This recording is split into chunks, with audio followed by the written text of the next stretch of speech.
raconter des bêtises. Après, maintenant, vous n'êtes pas obligé d'être d'accord, mais vous pouvez prendre les 8 prochaines années pour prouver le contraire. Ça ne me dérange pas. Donc, c'est quoi l'idée? Là, comme vous êtes déjà intelligent, je vous donne quelque chose de concentré en un seul mot. Donc, qu'est-ce qui est marqué ici? C'est marqué que, personnellement, j'ai suivi un certain parcours. Et ce parcours-là, ça fait 29 ans que j'essaie d'en faire profiter à des gens qui utilisent leur cerveau pour autre chose que pour digérer, puisqu'il y en a qui gèrent, il y en a qui digèrent, d'accord? Et c'est très intéressant pour moi. Après que vous assistiez personnellement par voyeurisme à mes recherches évolutives, c'est un autre problème. Mais c'est intéressant de voir qu'en fin de compte, qu'est-ce que c'est une personne? C'est quoi une personne? Vous savez que le mot personne en français veut dire personne et personne. Maintenant, tu ne peux pas exiger le respect qui est dû à la personne si toi-même tu penses que tu es personne. Alors pourquoi en français les deux mots ils se ressemblent? Comme en hébreu. En hébreu, ani, ça veut dire je, et en, aïn, yud, nun, aleph, yud, nun, c'est le néant. Aïn, d'accord? Pourquoi le ani et le néant, c'est la même chose? Et en vérité, la logique, c'est simple. C'est que chacun d'entre nous, il a un potentiel unique. La Gemara dit que Shem, chez Partsoufem Shonot, Kardatem Shonot. La manière que les visages sont différents, les esprits sont différents. Parce que c'est vrai dans la nature, quel intérêt de faire tous les visages différents? Vous vous rendez compte, la multiplicité des visages, c'est des milliards et des milliards de créatures, et à chacun, on va leur donner un visage différent. Ça sert à rien. Parce que si tu dis oui, mais ça permet de nous distinguer. Mais la vérité, si tu marches dans la rue et qu'il y a un mec qui a la même tête que toi, pendant combien de temps tu vas penser que c'est toi? Donc, tu n'as pas besoin que l'autre il ait une autre tête pour savoir que l'autre, c'est pas toi. Et là-bas, en fait, ce qu'on a du mal, c'est à accepter la différence. D'ailleurs, tous les conflits dans la vie, ils viennent de la confrontation avec la différence de l'autre.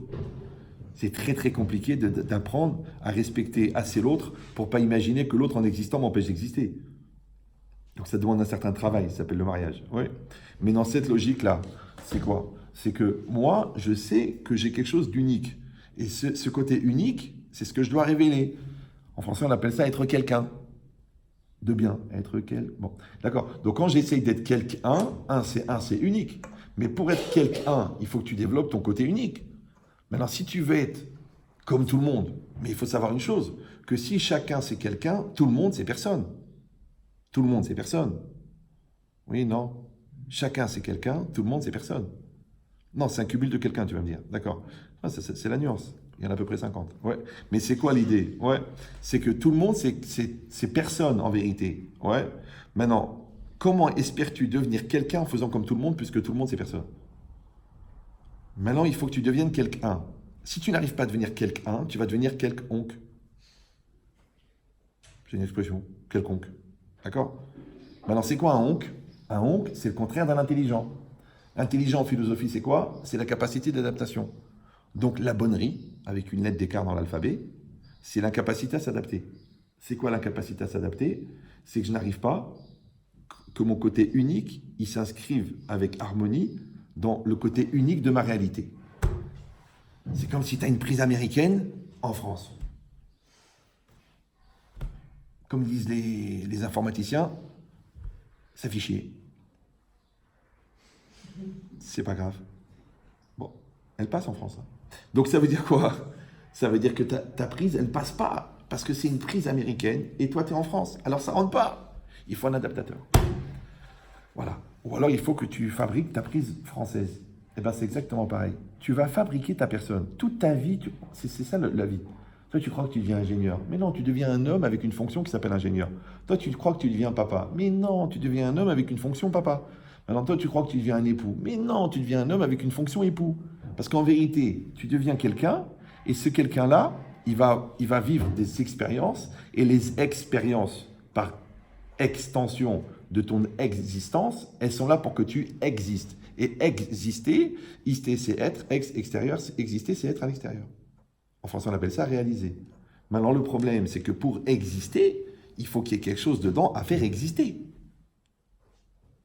Maintenant, la pression sociale, elle est tellement grande, elle est tellement forte, ouais, de s'inscrire dans le regard de l'autre, dans la pression, dans le groupe, faire partie d'un truc, les sollicitations perpétuelles de ton téléphone, les notifications, les ventes flash, que des fois, on n'a même pas le temps de s'occuper de devenir quelqu'un.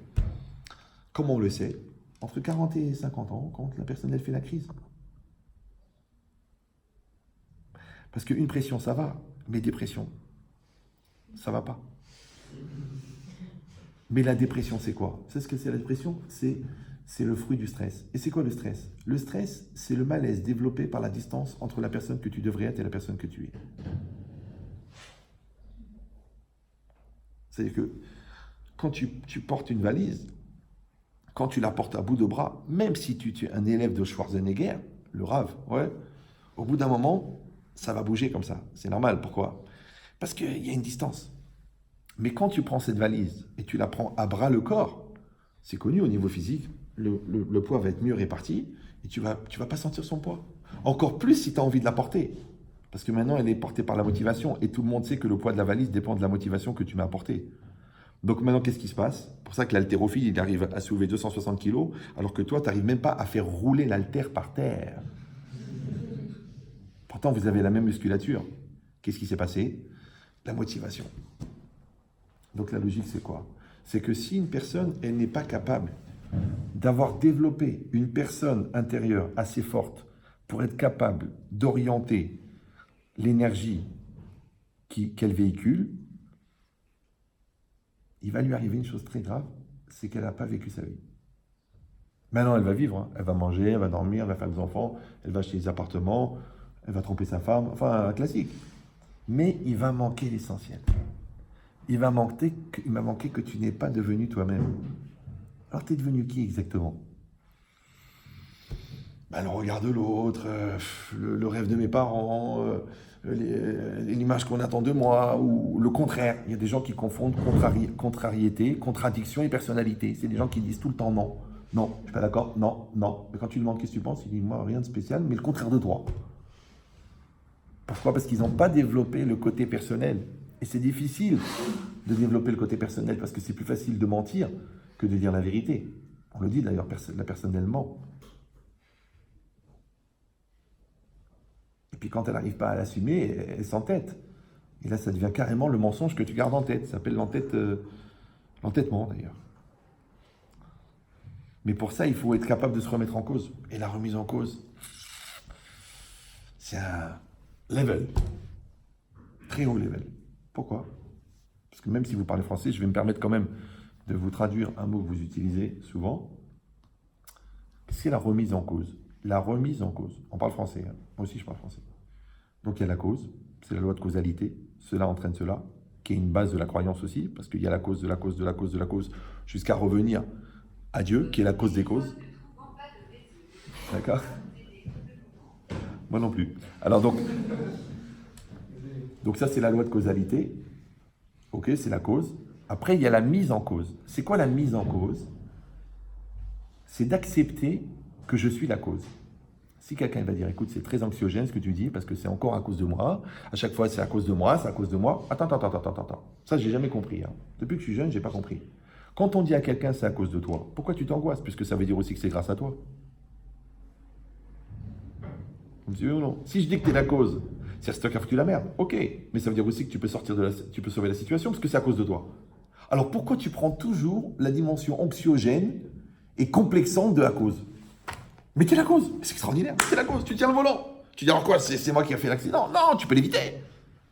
C'est à cause de toi. Alors travaille à l'école. Oh non, j'ai rien foutu, je comprends pas pourquoi les exercices sont en russe. C'est pas du russe, mais t'es tellement glandé que tu n'arrives même pas à comprendre Donc ça veut dire quoi? Ça veut dire que quand je dis que c'est à cause de toi, mais c'est extraordinaire. Mais dis-moi que je suis la cause. Maintenant, vous croyez en Dieu ou non? Oui, non. On est entre nous, vous pouvez être sincère. C'est quoi la croyance? La croyance, c'est pas seulement de manger cachère et de faire Shabbat et d'étudier la Torah tous les jours. Ça, c'est évident parce qu'en dessous de ça, il faut envisager la conversion au judaïsme. Alors qu'à 8 jours, votre père a coupé court à la discussion puisqu'il vous l'a mis là. Plutôt qu'ailleurs. Donc, qu'est-ce que ça veut dire? C'est pas ça la croyance. La croyance, c'est d'accepter que la réalité qui est en face de moi est adaptée à moi. Et si vous allez dire, écoutez, on n'en est pas là, franchement. Une fois, quelqu'un est venu chez moi, il m'a dit, écoutez, Rav, je ne suis pas croyant. Je fais, c'est impossible. Il me dit, pourquoi? Je dis, mais ça, tu le crois, ça, que tu n'es pas croyant? Il me dit, oui, je le crois. Bah, tu es croyant. Il me dit, mais non, je suis croyant que je ne suis pas croyant. Mais non, c'est pas que tu es croyant que tu n'es pas croyant. C'est que tu es athée. Mais en vérité, t'es pas athée, t'es ignorant. Parce que quand tu vois les sommets des cerveaux de Torah qui n'ont pas trouvé l'erreur, alors qu'ils ont étudié ça toute leur vie, et que toi, qui as grâce à Dieu un calendrier du consistoire chez toi, t'as trouvé l'erreur. T'as trouvé l'erreur. Vous savez qu'en 1995, il y a une section spécialisée dans les équations d'Einstein non élucidées qui ont réussi à comprendre certaines équations d'Einstein. Maintenant, Einstein, quand il a donné la relativité, à peu près en 1905, il y a 3 mathématiciens au monde qui ont compris de quoi il parlait. Ça, vous pouvez le retrouver sur Internet, d'accord? Et c'est très intéressant parce que donc, quand Einstein, il a passé 1 heure à faire une équation, 90 ans après, en 1995, au CNRS, avec le temps qui passe, la sélection des cerveaux, le développement de l'informatique, ils ont compris ce qu'il a dit. Je ne sais pas si vous me suivez. Ça veut dire que 1 heure d'Albert, ça fait 90 ans de l'autre côté. Mais Albert, il avait une correspondance avec le Rav de Brisk. Et quand il a sorti la relativité, il l'a envoyé au Rav de Brisk. Et le Rav de Brisk a posé une question à Albert Einstein sur la relativité. Et Albert Einstein a mis 10 ans à répondre à la question du Rav. Maintenant, comme vous êtes très fort en transitivité, donc si 1 heure d'Albert, c'est 90 ans de scientifique, 10 ans d'Albert, c'est combien pour les scientifiques? Vous suivez toujours. Mais si 10 ans d'Albert, c'est une question du Rav, donc les 10 minutes du Rav, c'est 10 ans d'Albert, les 10 ans d'Albert, c'est 9000 ans dans la rue. Au CNRS. CNRS, Centre National des Relous Sympathiques. D'accord? Donc, c'est déjà du niveau. Ouais. Donc, il ne faut pas avoir peur de penser que ces gens-là, qui avaient une capacité de réflexion incalculable, parce que quand Rabbi Akiva Eiger, qui est un grand chacham, qui a plus de 100 ans, il écrit sur une question de la Gemara, Sarich Iyun Gadol, c'est-à-dire il faut une grande réflexion, ça veut dire que pour cette question, il a refait 600 fois le Talmud. Alors je rappelle, pour ceux qui n'ont pas compris, que le Talmud, c'est 2400 pages, que j'espère le finir un jour, qu'en étude approfondie, ça peut prendre à peu près 4000 ans, ouais, mais que lui, il l'a refait 600 fois pour une question, et il y a des milliers de questions sur lesquelles il a dit ça. Ce qu'on appelle en français un hypercalculateur. Ouais. Donc, c'est-à-dire que quand tu vois les grandes salles d'informatique qui gèrent la Banque de France, ouais, en fait, c'est la tête du Rabbi Akiva Eiger. Donc, il ne faut pas croire que des gens comme ça, ils se sont fait avoir parce que la religion, c'est l'opium du peuple, et que toi, bien Inara, qui est un génie, parce que tu es quand même en BTS d'optique, donc c'est pas à toi qu'on va mettre le doigt dans l'œil. Ouais, ok. Alors, je te dis, et la modestie intellectuelle de réfléchir, d'accord? Au pire, tu dis intelligent. Alors, puisqu'on vient de dire que l'intelligence, c'est la capacité d'adaptation, et que l'adaptation, c'est quoi? C'est la capacité de s'harmoniser avec une réalité qui est différente de moi, et que malheureusement, la réalité, elle change. Donc, non seulement tu es obligé d'être bon, mais en plus, tu es obligé d'être évolutif. C'est que les principes que vous allez développer à 15 ans, ils ne répondront pas aux questions de 30 ans. Les principes que vous allez développer à 40 ans, ils ne répondront pas aux questions de 50 ans. Donc, tu es obligé d'évoluer. Et si vous allez dire, écoutez, ça reste quand même assez contraignant, mais même les téléphones, ils font des mises à jour. Même les logiciels, ils font des mises à jour. Et toi, tu ne fais pas une mise à jour dans ton couple, mais tu vas divorcer. Donc, c'est logique. Tu ne fais pas une mise à jour personnelle. Tu n'évolues pas, tu ne grandis pas. Alors, comment on fait pour faire les mises à jour? C'est très simple. Pour faire une mise à jour, on s'adapte. Alors, vous voyez, par exemple, les enfants, ils ont un défaut majeur, c'est qu'ils grandissent. Donc, quand l'enfant grandit, tu es obligé de grandir. Pourquoi? Parce que il y a un sage qui s'appelait Ben Chetrit, je ne sais pas si vous l'avez connu, il a dit une chose incroyable. Il a dit, avant d'éduquer l'enfant qui est en face de toi, il faut d'abord que tu éduques l'enfant qui est en toi. Et comme génétiquement l'enfant vient de toi, on espère, enfin tu vois ça avec ta femme, tu vérifies, ouais, et qu'il y a un très grand professeur anglais de botanique qui s'appelait le professeur Wallo, si vous l'avez connu, ça vous dit rien? Oui. Il a dit, les pommiers font des pommes, les poiriers font des poires, et les hamariers, ils font des hamars. Et c'est ça la vraie frustration d'un père juif, c'est qu'il ne veut pas dire à son fils de hamar, sauf s'il est sûr que le voisin est très entreprenant. Et qu'il a une femme qui écoute France Info toute la journée. D'accord? Mais c'est ça l'idée. L'idée, Vous avez un taux de réactivité qui est proche du coma. Hein. Vous comprenez rien à ce que je dis ou c'est lourd? Non, j'arrive plus à savoir. Donc c'est quoi l'idée? L'idée, c'est que une personne, chaque personne est unique. Maintenant, le problème, c'est le cheminement pour réussir à faire que ce côté unique, il rentre avec la réalité. Mais comme vous êtes d'accord que la réalité, elle est adaptée à la personne, soit parce que vous êtes croyant, et je vous ai dit que la croyance, c'est d'accepter que la réalité qui est en face de moi, elle est adaptée à moi, soit parce que vous croyez à la physique quantique, et que la physique quantique, elle dit qu'un objet ne peut s'adapter que dans un milieu lui-même qui est prêt à l'accepter au niveau moléculaire. Premièrement. Et deuxièmement, c'est que la réalité n'existe qu'en fonction de la conscience que tu en as. Donc jusqu'à quel point tu l'influences pour qu'elle existe. Donc si tu es d'accord que tu crées ta réalité au fur et à mesure que tu l'aperçois, ouais, alors c'est compliqué, est-ce que tu l'aperçois ou tu l'influences, d'accord? Et à part ça, que pour la concevoir, il faut avoir de quoi la concevoir. Donc, et pour l'influencer, il faut avoir de quoi l'influencer. Maintenant, s'il n'y a personne dedans pour influencer, qui c'est qui va influencer la réalité? Donc, qu'est-ce qui va se passer? Comme c'est le jeu des pressions, si tu as 150 kilobars de ce côté, eh bien, ça agit de ce côté. Mais si les 150 bars ils sont là et que là, il n'y en a que 20, ça va agir de ce côté. Donc, est-ce que toi, tu vas être un influençant ou est-ce que tu vas être un influencé? Est-ce que tu vas être un ballon ou est-ce que tu vas être un joueur? Est-ce que tu vas être un pion ou est-ce que tu vas être un décideur? Est-ce que tu vas être un dominé ou est-ce que tu vas être un dominant? Parce qu'il en faut des pigeons. Vous savez, la poussière, on dit la poussière de la comète. Mais tu veux une comète, tu veux être une comète ou une poussière? Tu veux suivre le mouvement ou tu veux prendre des décisions? Ça aussi, c'est un choix qu'il faut faire très très jeune. Moi, j'étais très très jeune, j'ai réfléchi, j'ai dit réagir, réaction, réagir. Donc, il y a un mec qui agit et moi, je réagis. Donc, le mec qui agit, le premier, il est maître de ma réaction. Donc, c'est lui qui décide pour moi ce que je vais vivre parce que lui, il m'a énervé, donc moi, je m'énerve. Parce que lui m'a fait un compliment, donc je suis content. Parce que lui m'a fait une proposition, donc moi, je peux faire. Parce que lui, il m'a posé une question, donc moi, j'ai la réponse. Mais attends, mais je ne veux pas être la réaction de quelqu'un. Parce que si je suis la réaction, donc lui, il agit, et moi, je n'agis pas, je ne fais que réagir.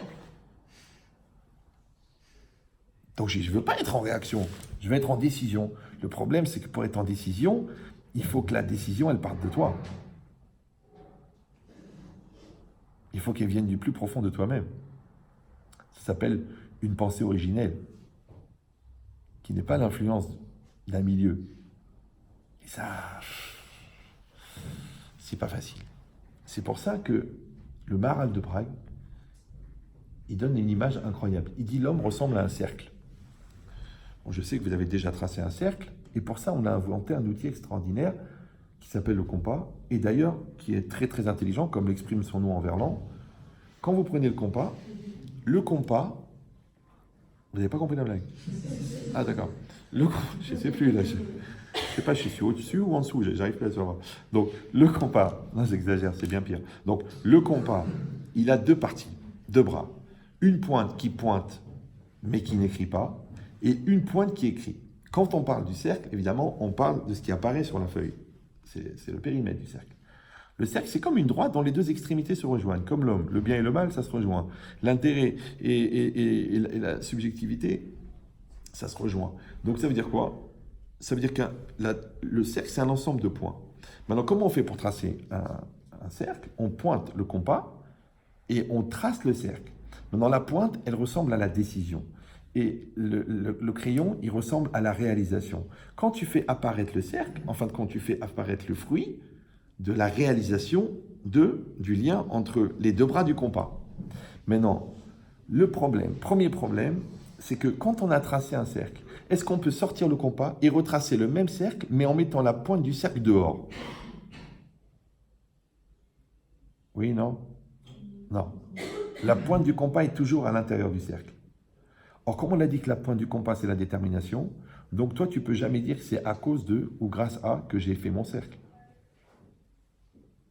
Donc, tu ne peux pas demander à l'autre de tracer ton cercle. Ça va? Deuxièmement, deuxième constatation, et là, j'espère que vous avez le niveau de géométrie de percevoir ce principe, c'est que le cercle que tu vas tracer ne pourra jamais être plus petit que la pointe du compas. Vous me dites si c'est trop abstrait? Oui, non? Pourquoi? Ça veut dire que tu ne peux jamais être plus nul que ton potentiel. Il y en a qui ont essayé, ils ont eu des problèmes. Maintenant, quand tu traces le compas, tu sors le compas, et là, tu as un vrai problème. C'est que tu ne sais plus l'emplacement de la pointe. Or, tu sais que tout a été déterminé par la pointe. Après, vous avez appris à l'école que la distance entre le centre du cercle et le point dans le cercle s'appelle le rayon. En français, ça s'appelle la traçabilité. Le centre du cercle, c'est le pôle de décision chez toi. C'est ton essence. Le point, c'est ce qui apparaît. Quand je parle, c'est un point dans le cercle. Quand j'agis, c'est un point dans le cercle. Quand j'ai une attitude, c'est un point dans le reste. Mais c'est ce qui se voit de l'extérieur. Maintenant que l'autre ne comprenne pas d'où ça vient, ça peut être compréhensible, c'est normal, on ne peut pas tous avoir la science infuse. Mais que si toi, tu n'es pas capable de dire pourquoi tu rigoles, pourquoi tu pleures, pourquoi tu prends cette décision, pourquoi tu restes avec ce garçon, pourquoi tu as fait ces études, tu ne sais pas pourquoi. Mais je ne comprends pas, je croyais que c'était le fruit d'une décision. Donc il y a quelqu'un d'autre qui tient la pointe du compas et qui est en train de tracer ton cercle. Mais tu n'as pas l'impression de ne pas vivre ta vie. Maintenant, je vais vous dire la vérité. Il y a des gens dans leur compas, il y a 2 pointes, il n'y a pas de crayon. Donc, ils n'arrivent pas à tracer. Et dès qu'ils essayent de faire un cercle, ils sont obligés de déchirer tout ce qu'il y a autour. Il y en a dans leur compas, il y a 2 crayons. Donc, ils n'arrivent pas à pointer. Et chaque fois qu'ils essayent de faire un cercle, ils en font un deuxième. Je ne sais pas si vous me suivez. Ça s'appelle la schizophrénie, le dédoublement de personnalité, la double vie. Oui, parce qu'il a une vie au travail, une vie à la maison. Une vie dans la tête, une vie en dehors de la tête. Parce qu'il trace 2 cercles. Non, tu dois tracer un seul cercle. Ouais. Et ce cercle, il est parce que tu tiens la pointe et tu traces le cercle. Maintenant, tu peux augmenter ton cercle d'influence. Il suffit d'allonger le bras.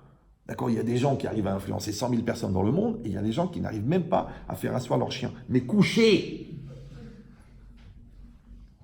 Ça s'appelle une zone d'influence. Maintenant, la question, elle est de savoir où est-ce qu'elle est la pointe du compas. Alors, je te donne une image qui va vous faire gagner quelques années.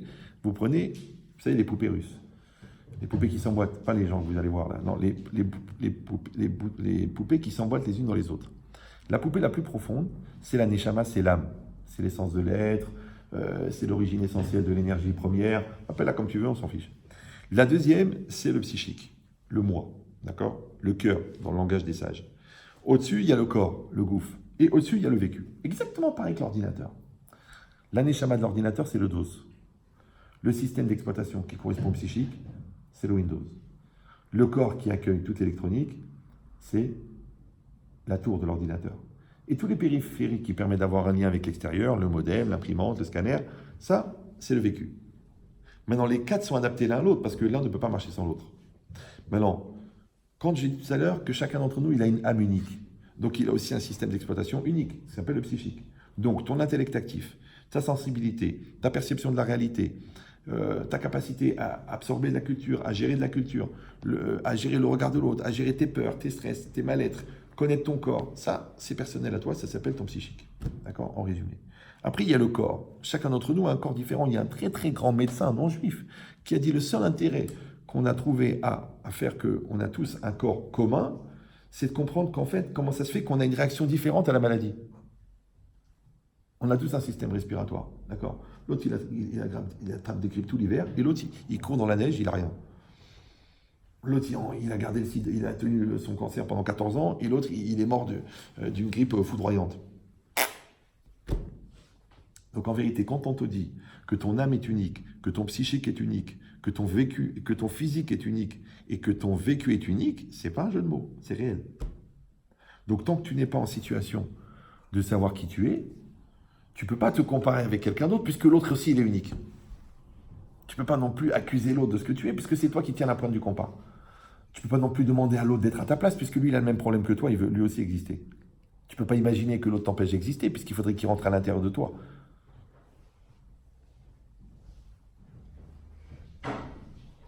Alors maintenant, je vous donne une idée. Tout à l'heure, on a dit la pointe du compas. Où est-ce qu'elle est la pointe du compas? Parce que vous avez compris, la fin du vécu, c'est le début du corps. La fin du corps, c'est le début du psychique. La fin du psychique, c'est le début de l'âme. Maintenant, le problème, c'est les caractéristiques. Pourquoi? Parce que l'âme, elle est divine. Bon. Donc, elle n'est pas humaine.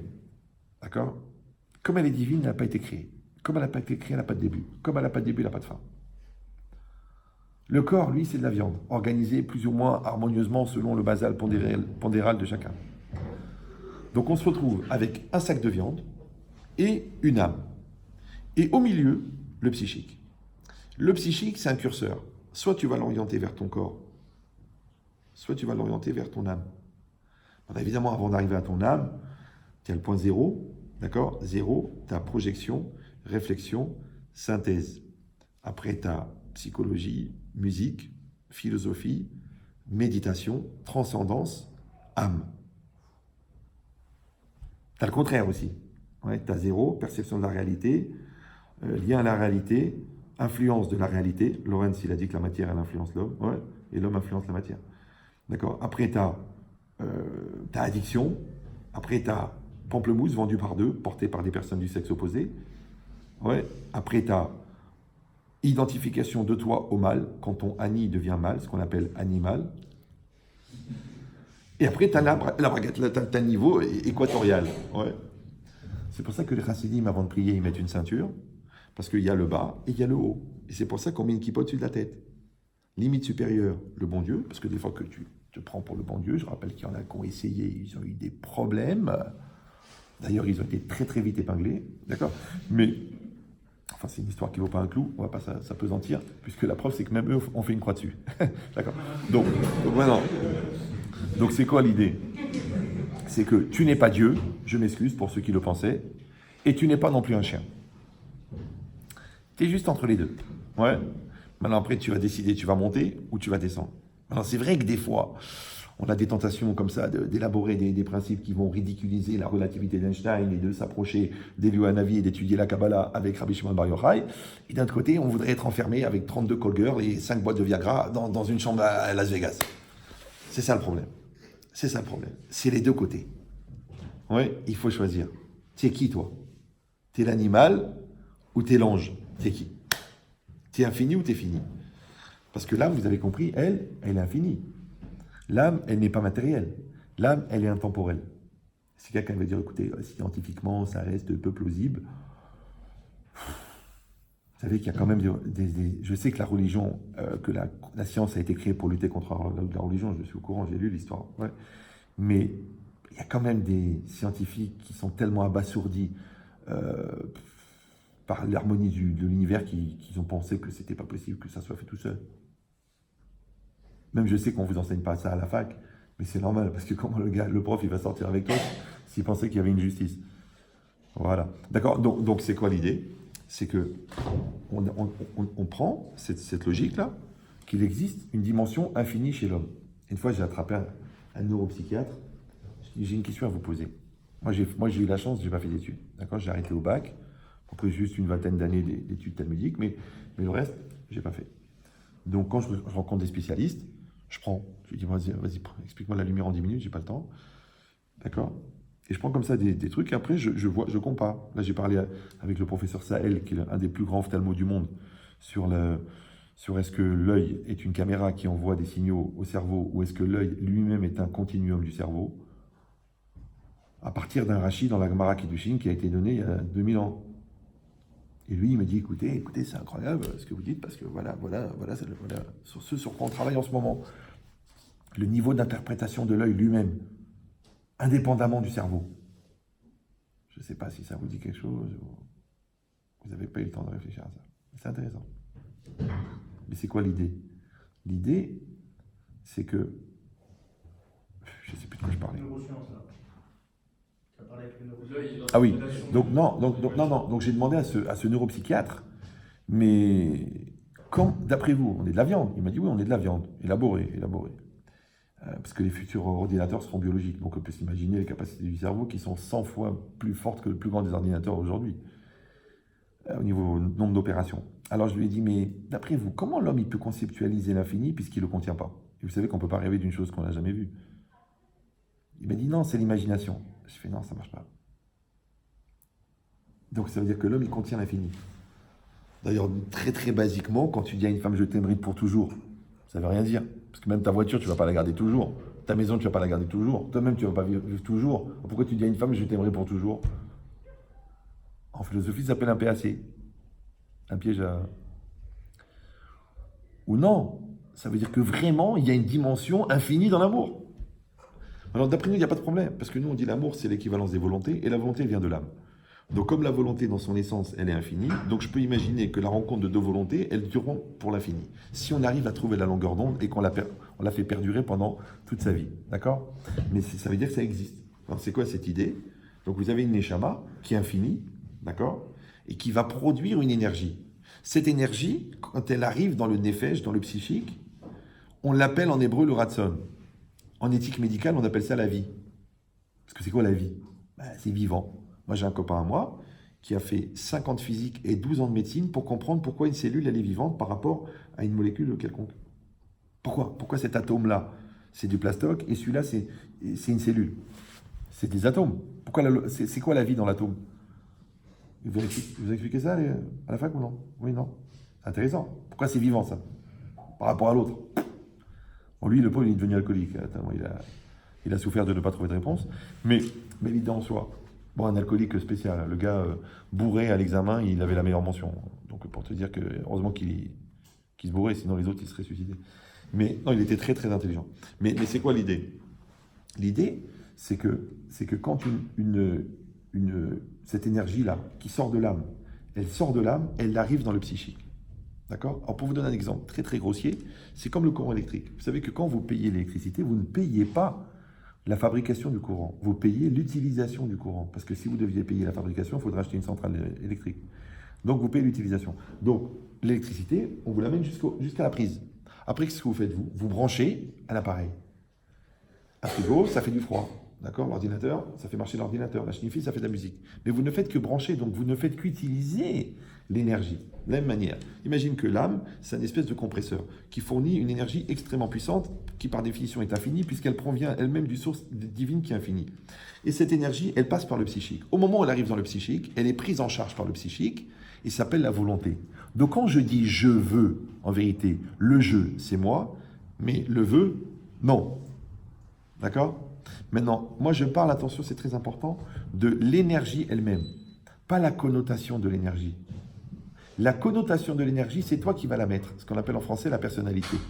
L'orientation de l'énergie, c'est toi qui vas la mettre, ce qu'on appelle le libre arbitre. C'est-à-dire que tu prends cette énergie-là, tu vois ce câble électrique, je l'ai mis là dans un appareil d'assistance respiratoire et j'ai sauvé quelqu'un de la mort. Mais là, je l'ai mis dans la bouche d'un gars et je l'ai tué. Mais c'est la même énergie. D'accord? Ça veut dire, je vais vous donner un principe. Ça veut dire que, comme une montagne, et en haut de la montagne, il y a une source. Et de la source, il y a de l'eau qui coule. Et devant la source, il y a un monsieur avec une bouteille. Et dans cette bouteille, il a du colorant. Et il a un sac de cailloux et de bouts de bois. Maintenant, quand il va mettre une goutte de colorant, l'eau va devenir rouge.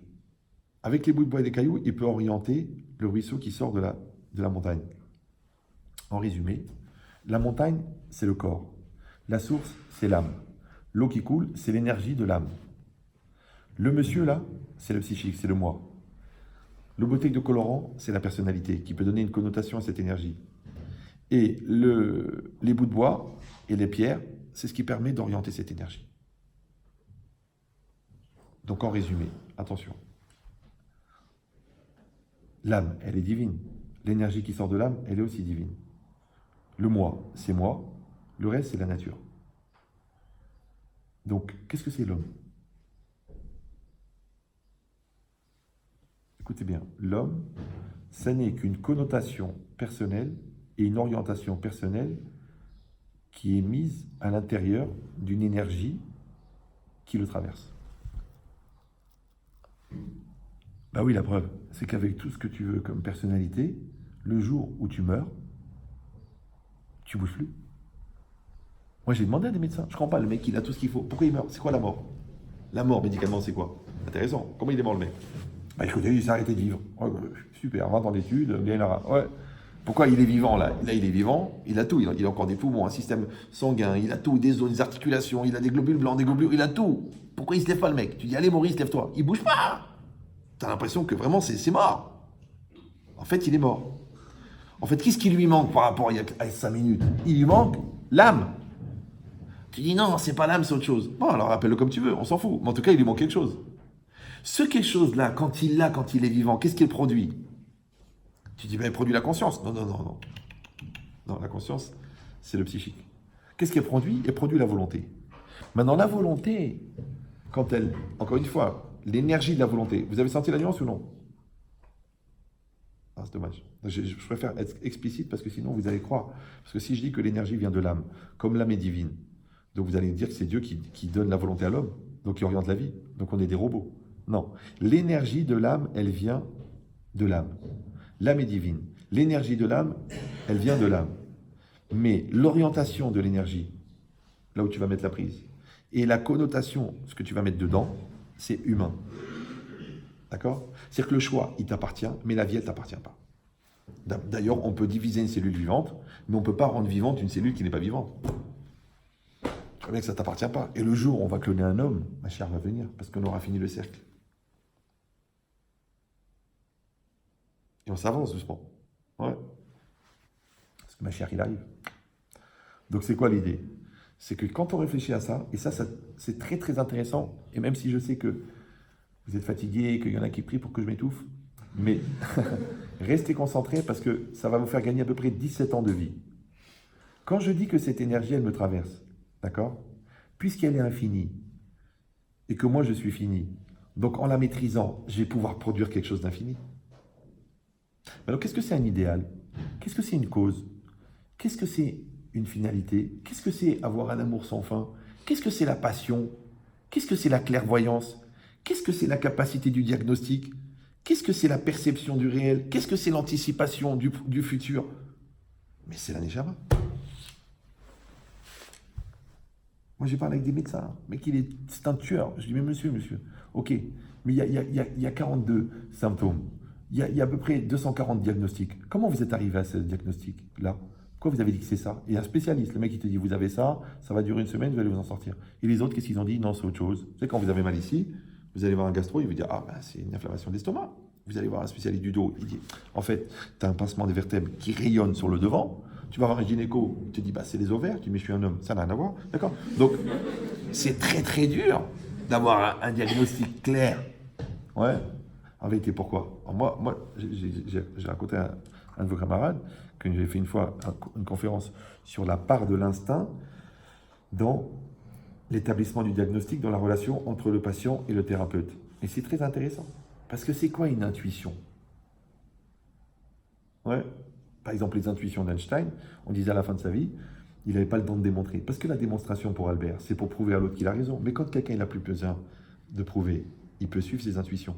Maintenant, est-ce que ces intuitions, elles sont le fruit d'un cerveau extrêmement élaboré, ou alors elles viennent d'un autre endroit qui n'est plus lié au cerveau, qu'on appelle l'âme? Vous savez, le tableau là de, je sais pas comment ça s'appelle, le Mendeleïev, je sais pas quoi là, Mendeleïev ou je sais pas quoi, avec tous les composants chimiques. Ouais, mais vous savez comment Mendeleïev il l'a eu? Non? Vous savez pas? Il a fait des calculs, il a dit tiens, ici, il y a 3 molécules, il y en a 2, il y en a 4, il y en a 6. Oui, il a descendu tout. Oui, mais est-ce que vous savez comment il l'a conçu? Il a observé, il a... C'est la logique, et ensuite, les éléments ils sont venus, on les a découverts. Voilà. Alors, fouillez un peu plus dans sa biographie, et vous allez voir qu'il a dit qu'il l'a rêvé. Il a rêvé. Dis-moi, toi, le rêve dans l'échelle du développement intellectuel, tu le mets où? Le rêve dans la dialectique de réflexion, tu le mets où? Le rêve dans la loi de causalité impliquant le résultat, tu le mets où le rêve? Ça, c'est un très grand auteur du Maroc qui s'appelait Boral Sarah. Bon, je ne pense pas que vous l'avez connu, mais qui était un cousin de Khaled Al-Denia, d'accord? Mais la logique, c'est quoi? C'est qu'il y a un moment où il faut accepter, n'ayez pas peur, ouais, que des fois, la foi, elle peut intervenir dans la raison. Parce que normalement, on pense que la foi commence là où la raison s'arrête. D'accord? Le problème, c'est jusqu'à quel niveau tu peux rationaliser la foi, ouais, ou tu peux comprendre l'intuition qui existe dans la réflexion. Vous savez qu'il y a plein de découvertes qui ont été faites par hasard. Le mec, il s'est trompé de truc, il a fait un médicament pour ça, c'est sorti comme ça, il a fait une expérience, puis après il te dit, ouais, je l'ai trouvé. Pasteur, par exemple, il a trouvé le vaccin contre la rage. D'accord? Et la Gemara, elle dit que quand quelqu'un s'est fait mordre par un chien enragé, tu prends du sang de la rate d'un chien enragé, tu fais boire. Alors, pasteur, il n'a pas été un peu faire le plagiat? Alors, si tu vas plagier un humoriste américain, tu dis, bon, c'est pas grave, c'est pour gagner de l'argent. Mais là, quand même, c'est pasteurisé l'idée, d'accord? Donc maintenant, qu'est-ce que ça veut dire? Je ne veux pas dénigrer la science, Chas Shalom, et elle n'a pas besoin de moi pour ça. Mais ce que je veux dire, c'est que il ne faut pas avoir peur de respecter un patrimoine 3 fois millénaire qui a traversé des révolutions, qui a traversé des recherches, qui a traversé des monstruosités et qui est encore là. Donc il faut avoir l'objectivité de se dire, pourquoi pas? Alors que le contraire, de dire, écoute, ça n'a rien à voir, c'est un truc qui a 3000 ans. Alors, je vous donne juste un petit principe. Quand je vous ai dit tout à l'heure que Dieu a créé la Torah, il a écrit la Torah avant de créer la matière. Mais quand il a créé la matière, il a créé le temps. Donc ça veut dire que la Torah existait avant que le temps existe. Alors comment quelque chose qui existe avant que le temps existe peut subir le temps? Donc la Torah ne peut pas être dépassée par le temps. C'est QFD, ce que fait Dieu. Ah, j'en ai 32 000 d'avance. Ouais. Donc maintenant, de quoi on est en train de parler? On est en train de parler que cette énergie de l'âme, quand elle sort de l'âme, elle arrive dans le psychique. Mais elle est infinie. Mais quand elle est prise en charge par le psychique, elle s'appelle la volonté. Donc quand je dis « je veux », le « je », il est humain, mais le « veux », il n'est pas humain. Cette énergie n'est pas humaine. Vous me suivez ou non? Donc ça veut dire que quand tu vas mettre cette énergie-là qui est infinie à l'intérieur des mathématiques, par exemple, ça va s'appeler le génie mathématique, puisque c'est infini. Parce que entre nous, hein, j'espère que personne n'écoute. Pourquoi souvent les feuilles, ils sont à l'origine des révolutions? Mais c'est normal, parce que ça c'est Newton et ça c'est Einstein. Ça, le chemin le plus court entre deux points, c'est la droite, et ça, c'est la courbe, en tenant compte de la courbe de l'univers. C'est que c'est la révolution. Pourquoi? Parce que tu mets l'infini dans le fini. Donc le fini, il est fini, il marche bien. Le fini, fini. Fini, fini. Il vient l'infini, il rentre dans le fini. Donc la sortie des ghettos, l'assimilation, rentrer en faculté, et hop, tu prends le génie de le Talmud et tu le mets dans les mathématiques. Hop, la relativité. Parce que c'est de la Kabbalah. Hein. Tu prends le génie de l'analyse des comportements et tu le mets à la faculté. Ça fait de la psychanalyse. Parce que tu crois qu'on a attendu Freud pour savoir que tu n'es pas obligé de coucher avec ta mère pour aimer ta sœur. L'analyse des comportements, franchement. Vous savez ce qu'on a comme livre, nous? Moi, personnellement, je soigne des psychiatres, pour vous dire. Les gars qui vous soignent, je les soigne. Et j'ai pas fait d'études. Non, c'est pas de l'orgueil. C'est une capacité révélée par quelques milliers d'expériences. Donc, c'est une réalité. Pourquoi? Parce que la connaissance de l'être, la connaissance du psychique, la connaissance du fonctionnement, la connaissance de la réactivité, on a des livres entiers, on a des encyclopédies de comportement. Oui, mais encore une fois, je comprends que quelqu'un qui a tellement dénigré son patrimoine qu'il a été cherché ailleurs, mais ça fait de la peine. Moi, j'ai un élève à moi qui a fait 14 ans d'études de psychologie, qui est un très très grand formateur en psychologie en faculté. Maintenant, vous le trouvez sur Internet, vous tapez David Lefrançois, vous allez le voir. 5 ans, il est resté à mon cours. Un jour, il est venu me voir, il m'a dit, mais Rav, avec le cours sur Esav et Yaakov, j'ai compris la zone d'ombre chez Freud. Au bout de 14 ans d'études, ça fait de la peine, parce que c'est le Chumash. C'est Rachi. Enfin, c'est un basique, un enfant de 5 ans, tu lui expliques, il a compris. Ça veut dire quoi? Ça veut dire, c'est dommage, surtout si vous êtes des étudiants, surtout si vous êtes, entre guillemets, des chercheurs, surtout si vous avez une soif de savoir, de ne pas fouiller déjà dans votre patrimoine. C'est déjà dommage, parce que c'est tellement énorme. Je vous dis, moi, j'ai même pas le temps. J'ai même pas le temps. J'ai pas le temps. Ouais, de lire des livres, de trucs. Les gens me disent, mais c'est de la PNL, mais c'est de la psychologie, c'est de la... Quand je te dis, j'étais en terminale, le prof il me dit, mais ça c'est Goethe, ça c'est Kant, ça c'est Oppenheimer. Je dis, mais écoutez, moi je ne veux pas avoir des problèmes avec la famille. Il me dit, mais d'où ça sort? Je dis, mais j'ai réfléchi. Mais quand tu réfléchis 4 mois sur le temps, ce que tu vas sortir, ça peut pas être... il faut prendre son temps. Quand tu réfléchis 2 mois sur la communication, ouais, tu as compris que communiquer c'est commun c'est commun. Mais qu'est-ce qu'on a en commun pour faire un? Vas-y, réfléchis. Le corps, c'est de la plomberie, ça. La psychologie, non, ça c'est de la compassion. Donc c'est quoi? C'est ton essence. Non, je lui dis, il faut travailler. Alors pourquoi je vous dis ça? Parce que moi, je suis un cinglé. Hein. J'ai commencé à 13 ans. C'est traumatisant pour les jeunes. Les pauvres, ils sont à la PlayStation. Toi, tu leur dis, donne un sens à ta vie. Mais j'avais très peur. Parce que je savais qu'à l'âge de 20 ans, j'allais devoir faire les plus grands choix de ma vie. Pourquoi? Parce que regardez, 15, 16, 17, 18, 19, 20, 21, 22. En gros, ouais. Dans ces périodes-là, tu vas décider de ton niveau intellectuel. Si tu bosses à l'école et tu ne fous rien. Ton niveau spirituel, si tu fais tes chouvas ou non. En fonction des deux, les études que tu vas faire. Parce que c'est très rare, avec un moins 4 de moyenne, de faire maths sup. D'accord. En fonction des études que tu vas faire, des métiers que tu vas avoir. C'est normal. En fonction des 4, les gens que tu côtoies. En fonction des gens que tu côtoies, la personne que tu épouses. En fonction de la personne que tu épouses, l'enfant que tu vas avoir.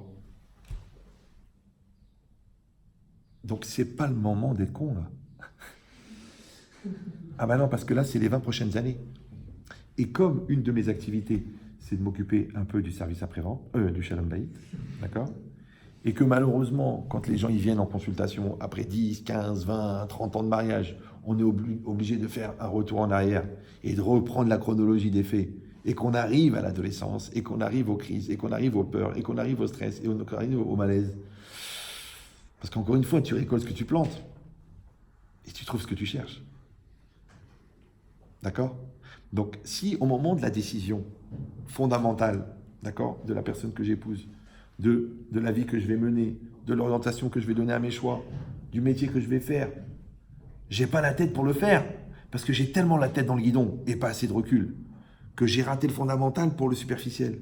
Maintenant, ça va, t'as l'argent, t'as la maison, t'as la femme, t'as les enfants, en plus ils sont bronzés, c'est-à-dire c'est déjà un signe de bonheur. Avant, il fallait avoir des UV pour être intelligent. Maintenant, il suffit d'être bronzé. D'accord? Mais, et tu dis, mais attends, mais c'est pas la vie que je voulais. Mais c'est pas ça que je rêvais quand j'étais petit. Et puis, je me retrouve pas. J'ai fait ce travail parce que mon père, il m'a dit que c'était bien. J'ai fait ces études parce que mon copain, il m'a dit, je m'inscris en droit. Je l'ai épousée parce qu'elle m'a fait le coup de la panne. J'ai fait des enfants parce que c'est une maladie cyclique. J'habite là parce que c'est pas loin de mon travail. Dis-moi, mais t'as décidé quoi, toi? Alors, je rappelle qu'un homme a 2 grandes périodes de crise dans sa vie. 2 grandes périodes de crise. C'est 14-18 et 39-45. 14-18 s'appelle la crise d'adolescence. 39-45 s'appelle l'adultère ou la dépression. C'est les 2 crises. Maintenant, comment tu vas faire pour traverser les 2 périodes sans crise? Alors, je vous donne un secret. Quand le train, il part à 8h17, ne viens pas à 8h17. Ça sert à rien. Tu dis, mais attends, je ne comprends pas. J'ai un billet de train pour le train de 8h17. J'arrive à la gare, il est marqué 8h17. Je demande au contrôleur, excusez-moi, on est bien sur le quai du train de 8h17. Oui. Il dit, où est le train? Il dit, le train, il est là. Comment il est là? Mais il est parti. Oui, parce qu'il est 8h17. Donc le train de 8h17 part à 8h17. C'est trop là où c'est. Mais dans la vie, c'est une gare. Le train, c'est une opportunité. Si tu veux arriver à l'heure, pars à l'avance. Mais si tu arrives à l'heure où il part, ce qu'on appelle les rendez-vous manqués, vous me suivez ou non? Attends, mais c'était cette fille-là, mais j'ai pas osé lui parler. Maintenant, elle est mariée avec un con. Mais pourquoi tu lui as pas parlé? J'ai pas osé, c'était pas le moment, c'était difficile, j'ai pas confiance en moi. Donc, s'il fallait travailler la confiance en toi avant. D'accord? Mais j'ai planté l'examen. Mais attends, tu fous rien à l'école. Oui, mais je pensais qu'en foutant rien, j'allais avoir un résultat parce que Marcel Dali, il paraît qu'il a eu 100 sur 100 à un concours parce qu'il n'a rien marqué. Parce que quand on lui a parlé de la conscience, il a rendu un tableau blanc, il a eu 100%. Je dis oui, mais tous les examinateurs n'ont pas de l'humour. Puis t'es pas Dali en plus. Ali peut-être, mais Dali non. Donc c'est quoi l'idée? C'est que si tu veux être prêt au bon moment, tu es obligé de te préparer à l'avance. Maintenant, moi, je passe ma vie à rencontrer des gens qui exigent le résultat d'un travail qu'ils n'ont pas accompli. Vous suivez ou non? Le mec qui s'énerve parce que sa femme veut partir. Je lui dis, mais t'as construit ton couple? Il me dit non. J'ai le mec qui s'énerve sur ses enfants parce qu'ils ne sont pas éduqués. Je lui dis, mais tu les as éduqués? Il me dit non. Je fais le mec qui s'énerve parce qu'il est coléreux. Je fais, mais t'as travaillé ta colère? Il me dit non.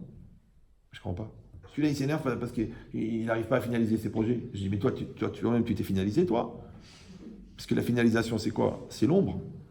Maintenant, l'ombre, elle a le même nombre, elle ressemble, c'est la projection de l'objet. Alors, si vous mettez une main devant la lampe, il y a combien de doigts dans l'ombre? Combien? 5. Ça dépend combien il y a de doigts dans la main. S'il y a 3 doigts, il y a 3 doigts dans l'ombre. S'il y en a un seul, on va dire que c'est pour l'honneur. Mais il y en a un seul dans l'ombre. Donc ça veut dire quoi? C'est que la main, c'est la personne.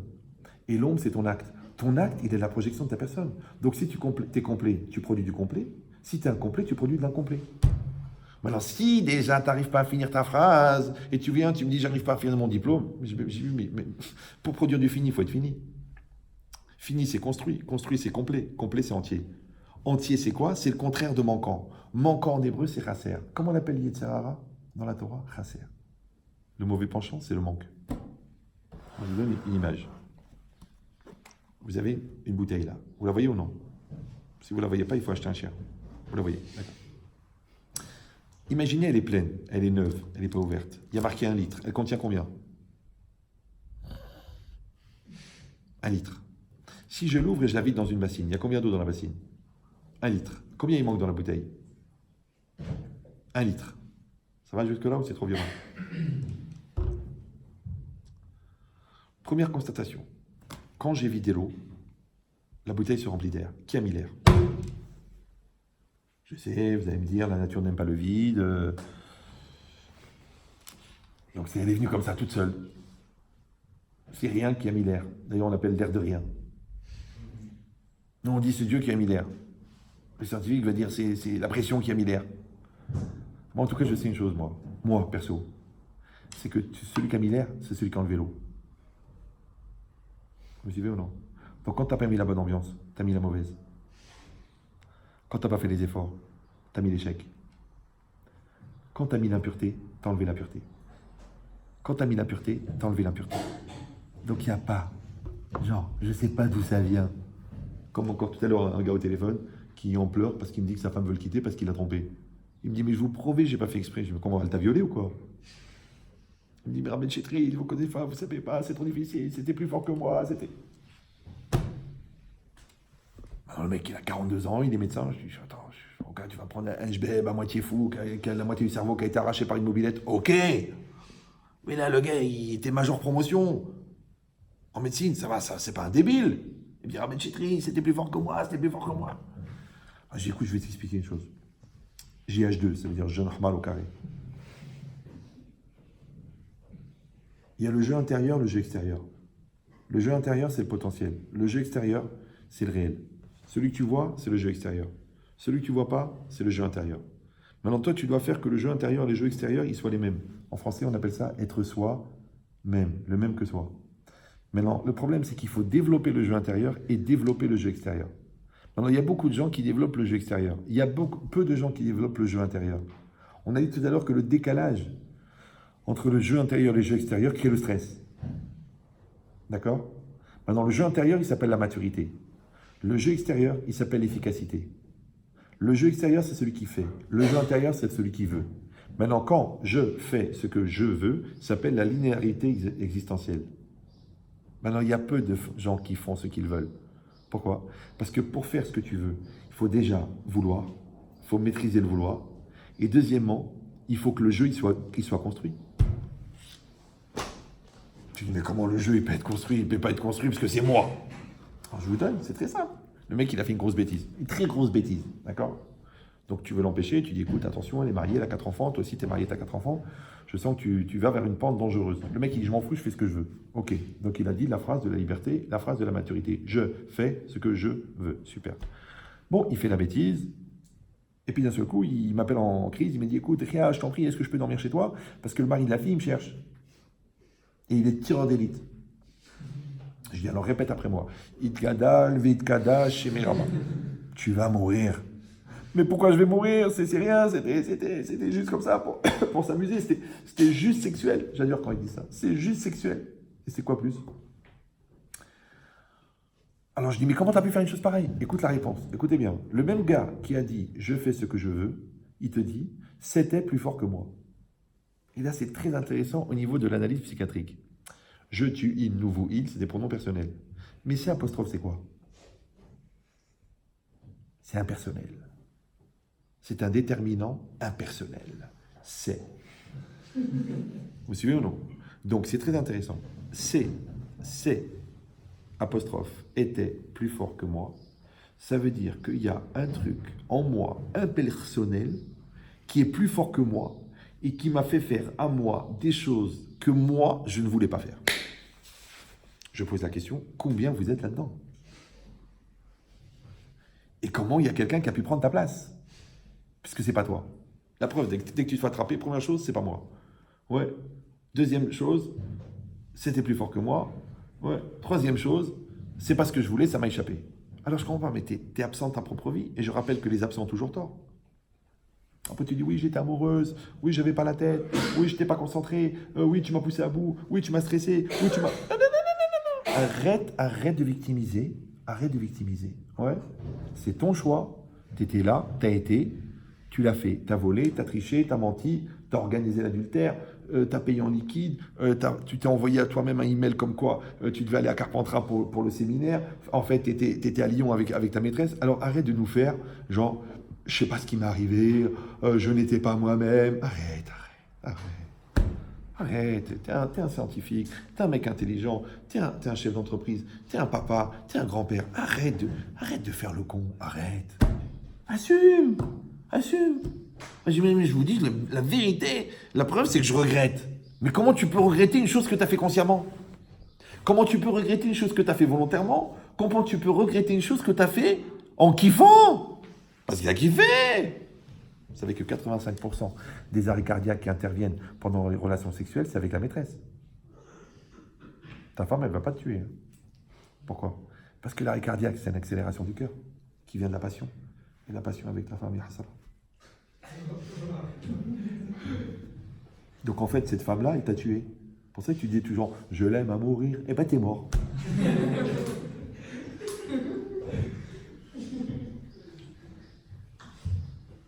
Alors tu dis, mais alors si c'est pas toi, c'est qui? Je vous ai dit tout à l'heure, celui qui a enlevé l'eau, il a rentré l'air. Vous vous rappelez ou non? Super. Maintenant, nous, qu'est-ce qu'on dit, nous? Ça fait gagner du temps. On dit dans le psychique, dans le lève, dans le cœur. En fait, il y a 3 éléments. Il y a le moi, il y a le Yetzirara, le mauvais penchant, et le bon penchant. Ok. Maintenant, t'es antisémite, c'est pas grave. Il y a la tendance à l'autodestruction, la tendance à la résolution. Il y a le côté positif, le côté négatif. Il y a la tendance au mensonge, il y a la tendance à la vérité. Que ce soit au niveau psychologique, au niveau psychanalytique, il y a le yin, il y a le yang, Dr Rav, Dr Jekyll, Rav Hyde, bipolaire, schizophrène. Il y a plein de lectures du pluriel de l'homme. C'est pas très grave, le nom, on s'en fout. Mais ce qui est intéressant, c'est quoi? C'est que, étant donné que ce sont des vases communicants, et que si toi, tu n'as pas pris en charge l'évolution personnelle de ton moi ne va pas grandir. Par contre, le Yetzirah, lui, grandit. Donc quand tu te retrouves avec un mauvais penchant de 35 ans et une maturité de 12 ans, tu t'étonnes que tu te conduis comme un gamin. Même ta femme, elle te dit, mais attends, mais tu réagis comme un gamin. Quand tu vois un père de 34 ans qui se bagarre avec son fils de 14 ans, tu sais pourquoi il se bagarre? Ils ont le même âge. Tu dis, il y a 34 ans, il a 14 ans. C'est pas possible, t'as 34 ans, j'ai sa date de naissance, j'ai son extrait de naissance, il a 34 ans, il peut avoir 14 ans, c'est pas possible. Alors, je vous raconte une histoire. Un jour, un jeune comme ça, il me ramène du cours de Paris, de mardi, il me parle, il dit, Rav, je peux vous poser une question? Je dis, ouais, vas-y. Rav, je peux vous poser une question? Ah, vas-y, Rav, je peux vous poser une question? Moi, j'ai senti qu'il écoutait beaucoup de rap, parce que même le cerveau, il est rappelé. Ouais.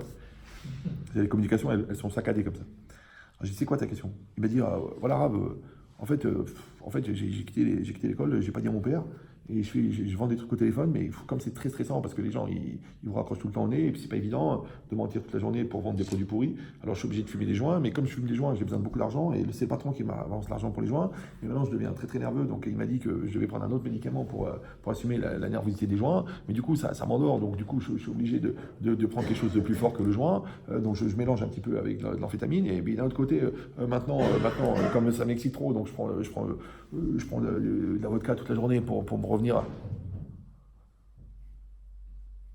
Il faut s'arrêter là. Je dis, ou tu meurs maintenant et on pourra dire, bon, bah, il aurait pu être pire, d'accord? Ou tu deviens pire et là, ça va devenir compliqué, il va falloir te marier puisque tu t'es marié pour le meilleur et pour le... Bon, Alors maintenant, je lui dis, excuse-moi, à quel âge t'as arrêté l'école? Alors il me dit, en seconde. Je dis, non, à quel âge t'as arrêté l'école? Il me dit, en seconde.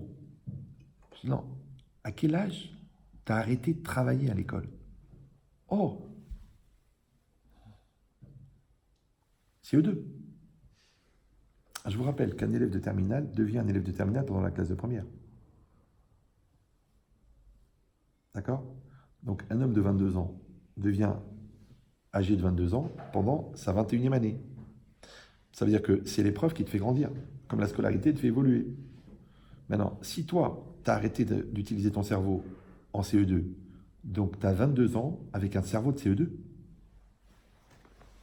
comment un enfant de CE2 il perçoit la réalité? Comment tu peux l'embrouiller? Comment tu peux l'entraîner? Comment tu peux l'influencer? C'est normal, il n'y a personne dedans. Ça veut dire que si quelqu'un a 30 ans, tu lui poses une question de 30 ans et il te répond une réponse de 15 ans, c'est qu'il a 15 ans.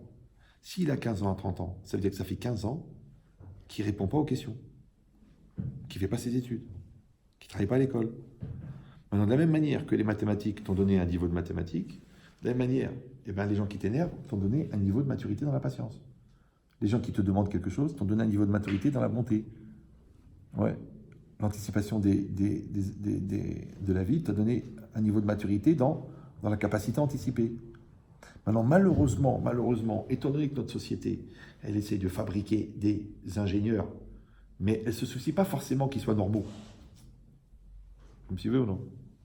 Donc le mec, il va être ingénieur commercial, ok, il rentre chez Carrefour, super. Il rentre, écoutez, on va vous former, après on lui donne des dividendes, on le fait travailler, et puis à 41 ans, on lui dit cassez-vous parce qu'on n'a plus besoin de vous, parce qu'on l'a pressé comme un malade. Maintenant, il a fait 19 heures par jour. Pendant 16 ans, il y a un œil qu'il n'arrive plus à ouvrir. Bon, ben c'est normal puisqu'il ne dort que d'un œil. Ouais. Et puis là, il fait un bon burn-out. Pourquoi? Parce qu'il a oublié le principal. Il n'est pas une machine. Il n'est pas une imprimante. Une imprimante, elle imprime tant qu'il y a de l'encre. D'ailleurs, ça marche du tonnerre. Mais elle imprime, et puis un jour, elle arrête d'imprimer. Alors elle déprime. Pourquoi? Parce qu'elle a oublié l'essentiel. Mais qu'est-ce que tu fous sur cette terre? À quoi ça sert tout ça? Moi, je connais des gens qui ont vraiment gagné beaucoup d'argent. Je ne parle pas des 100 000 et des 200 000 et des 2 millions, 13 millions, 14 millions d'euros. Des vrais riches. Et vraiment, des gens qui ont travaillé, pas qui ont hérité de leur père. Et au bout d'un moment, ils se demandent à quoi ça sert tout ça. Et tous les autres, ils rêvent d'être comme eux. Donc c'est comme si on est en train de faire la queue sous la pluie pour aller voir un film, qui est de folie. Tu as vu la bande-annonce? La bande-annonce, elle est toujours extraordinaire. C'est le film qui en avait, mais la bande, elle est de folie. Donc tu devrais ne voir que la bande-annonce. Parce que, bon. Et tu as l'affiche qui est de folie, et tu fais la queue sous la pluie, et le mec, il a vu le film, il sort. Tu dis alors, comment il est le film? Il est bidon. Et alors, tu vas faire quand même la queue? Ouais, je fais la queue parce que toi, tu l'as trouvé bidon, mais moi, je vais le trouver bien. À Botaille, je m'excuse de vous le dire, mais ça serait dommage de rater l'essentiel pour le reste. Parce que toute la superficialité, quelle que soit sa quantité et quel que soit son niveau d'élaboration, ne pourra pas remplacer l'essentiel. Donc les gens essentiels et les gens superficiels ont des problèmes essentiels. Le problème, c'est que les problèmes essentiels ont besoin de solutions essentielles. Maintenant, si toi, tu donnes des solutions superficielles à des problèmes essentiels, ça ne résout pas des problèmes essentiels. Maintenant, la société, elle fabrique de la superficialité en masse. Ça s'appelle la consommation. Et dans consommation, il y a con. Maintenant, toi, tu dis, non, mais je ne suis pas un consommateur comme ça. Moi, je suis un consommateur éclairé. Parce que j'ai 60 millions qui me conseillent, plus 30 millions d'amis. On est tout un club. Mais tu n'as pas compris, tu crois que tu es en train de consommer dans le supermarché, c'est le supermarché qui te consomme. Qui n'a pas entendu l'appel d'Apple? Donc toi aussi, tu vas croquer la pomme, comme tout le monde. Parce que toute la force d'Apple, c'est le marketing. C'est un téléphone. Pourquoi tu vas acheter celui-là? Il est différent. Marketing. Maintenant, si ta vie, c'est un téléphone et tu essaies d'ajouter des options, donc un jour aussi, tu vas épouser une femme et tu vas regarder combien elle a d'options. Mais fais attention, papa, parce que la femme, elle va vieillir. Et les goïms, ils disent, l'amour s'arrête là où la comparaison commence. Donc tu l'as épousée magnifique, elle a vieilli. Les grossesses, la cellulite, la chute des valeurs boursières n'est pas qu'un principe financier. Et tu te surprends à être touché par le charme de quelqu'un d'autre. Alors je te donne le secret. La femme est belle et c'est un de ses défauts. Maintenant, tu l'as épousée pour ça parce que tu l'as mis dans la liste des qualités. Mais il faut très très vite que tu apprennes à aimer la personne au-delà de son corps. Parce que le jour où son corps va changer, tu vas continuer à l'aimer.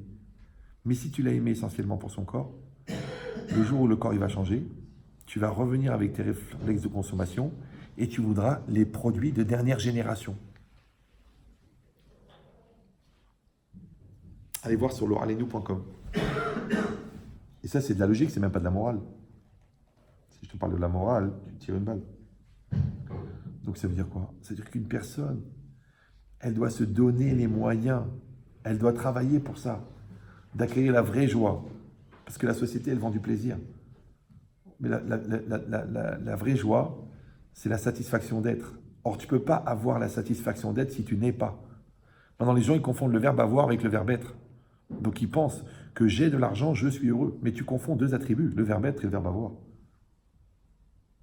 Maintenant, le mec qui gagne ses 100 000 euros par mois, il va faire un séjour de découverte en Inde. Il trouve un petit mec, Gulum Bolangale, qui vit par terre sur un trottoir avec ses 12 enfants. Il a un bol de riz à manger, il rigole toute la journée. Il te dit, viens, si tu vas pas dormir, dors avec nous. Ici, trottoir, moi. Tu dis, mais t'es malade, je suis au méridien. Après, tu dis, je comprends pas, je viens ici pour chercher les fondamentaux.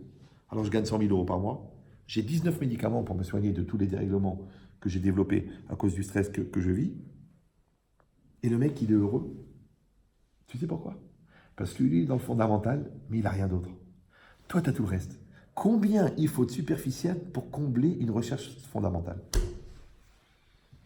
C'est comme si ta femme, elle te dit, je ne t'aime plus, et tu dis, c'est pas grave chérie, je vais t'acheter une montre. Je t'aime plus. Non, mais c'est pas grave, prends le sac Chanel que tu veux, mais je t'aime plus. Donc ça veut dire que quoi? C'est-à-dire que quand il manque l'essentiel, qu'est-ce qu'on fait avec le reste? Maintenant, il y a la superficie et il y a l'essentiel. Alors tu dois décider dans ta vie. Qu'est-ce que tu veux? Tu veux vivre l'essentiel ou tu veux vivre le superficiel? Alors moi, je vous dis, quand j'avais 14, 15, 16, je n'étais pas religieux, j'étais traditionnaliste, les tefilines, la cache-route, le Shabbat, on prenait l'autobus pour aller à la synagogue. Je ne comprenais même pas pourquoi les gens marchaient à pied, parce que j'étais ignorant.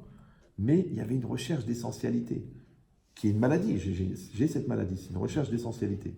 Après, j'ai compris qu'on pouvait aller chercher encore plus d'essentialité, encore plus, et que la Torah, elle donne une lecture de l'essentialité incroyable, que je m'amuse d'ailleurs. Je m'amuse à diluer 1 milligramme du Talmud à des gens qui ont 20 ans d'études. Ils me disent, mais attends, c'est la folie. Je dis, c'est rien, ça, c'est 1 milligramme d'un Tosfot dans le Talmud. Mais les gens, parce que c'est tellement concentré. Mais l'idée, c'est ça, c'est de dire, qu'est-ce que tu veux faire de ta vie? Qu'est-ce que tu veux vivre? Est-ce que tu n'as pas peur de passer à côté de l'essentiel? Parce que toute la société, elle est faite pour ça. Elle est faite pour fabriquer des cons. Des gens qui vont consommer, des gens qu'on va utiliser. Et quand toi, tu crois que tu es un consommateur, en fait, tu es un produit de consommation. Parce que quand tu vas dans le magasin, tu viens appliquer ton pouvoir d'achat. Mais c'est l'inverse. C'est eux qui utilisent ta capacité monétaire pour faire de la gestion. Parce que Carrefour, vous avez bien compris que ce n'est pas un vendeur, c'est un gestionnaire. Parce qu'ils ont 90 jours pour payer leurs fournisseurs. Donc, ils ont un crédit gratuit de 90 jours. Quand tu as 20 milliards d'euros qui rentrent pour 90 jours gratuits, tu sais ce que tu peux faire avec en bourse? Donc, en fait, Carrefour, c'est une maison de finances. Et tu croyais que c'était... Mais le problème, c'est que c'est toi le produit. Ça ne te dérange pas. Et dans tous les domaines, c'est pareil. Pourquoi ils reviennent au bio et tout ça?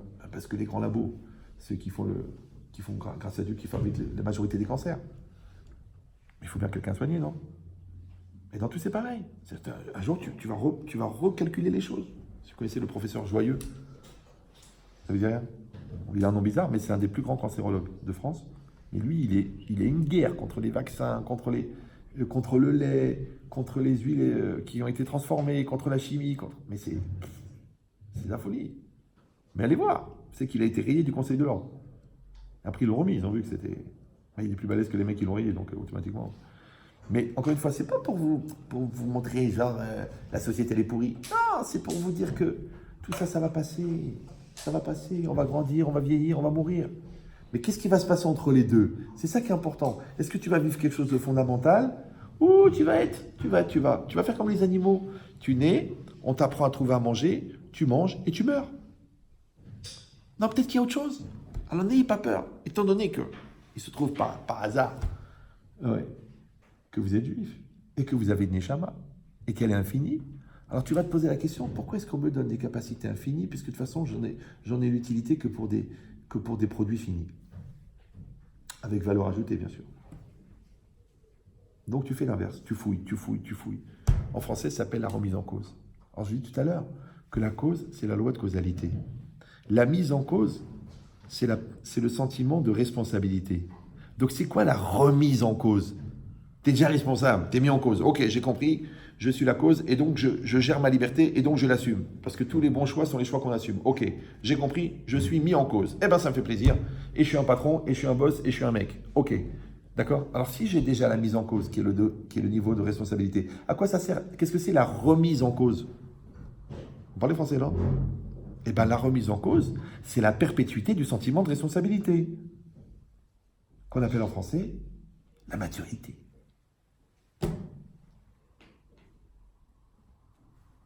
Maintenant, si la remise en cause, c'est la maturité, peut-être que vous pouvez comprendre pourquoi est-ce que les gens immatures n'arrivent pas à se remettre en cause.